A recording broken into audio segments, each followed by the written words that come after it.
President Barack Obama authorized millions in funding for the Wuhan Institute of Virology, the location now understood to be the epicenter of the COVID-19 outbreak.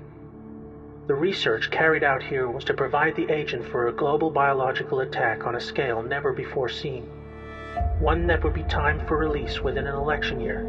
starting the very day unsubstantiated efforts to impeach President Trump fell apart.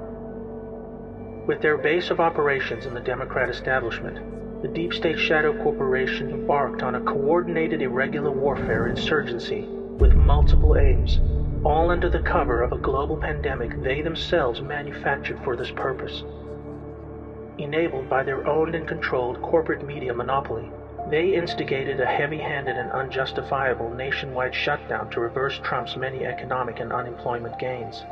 with Democrat-controlled states suffering the harshest restrictions in the country. Trump's energetic rallies were halted, hiding from view the surging nationwide passion for his galvanizing message, while Democratic presidential frontrunner Joe Biden was able to avoid interviews and debates where left-leaning voters would not be shown his obvious inability to govern, or the emerging Ukrainian bribery scandal that earned his family millions in illicit kickbacks by abusing his office. The next major advantage of the pandemic for the deep state was the case made to the public for mail-in voting, a highly insecure practice proven to be rampant with fraud, just as the public saw in one such example when a former Philadelphia judge pled guilty to stuffing ballot boxes after being paid by what he called a Democrat political consultant. With a rapidly rising death toll needed to make the case to the public for even harsher control, normal influenza deaths for the year were recorded as COVID-19, artificially inflating the numbers. But this was only the beginning.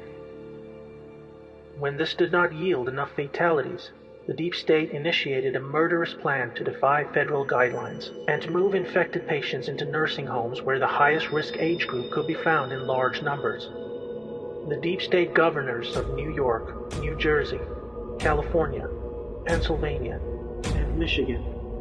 oversaw what can only be described as a genocide of our elderly loved ones, even as the quickly constructed field hospitals and medically equipped Navy ships stood mostly empty. This horrendous act cost the lives of over 50,000 people, but gave the insurgency a death toll that would stoke the public fear needed to push ahead with their goals.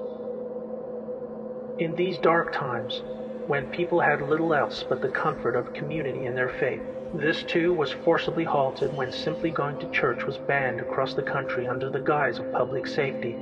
Depression and loneliness became the new epidemic, all designed to create the social conditions needed for what was to come next in their despotic plan to fracture the nation and hold on to power.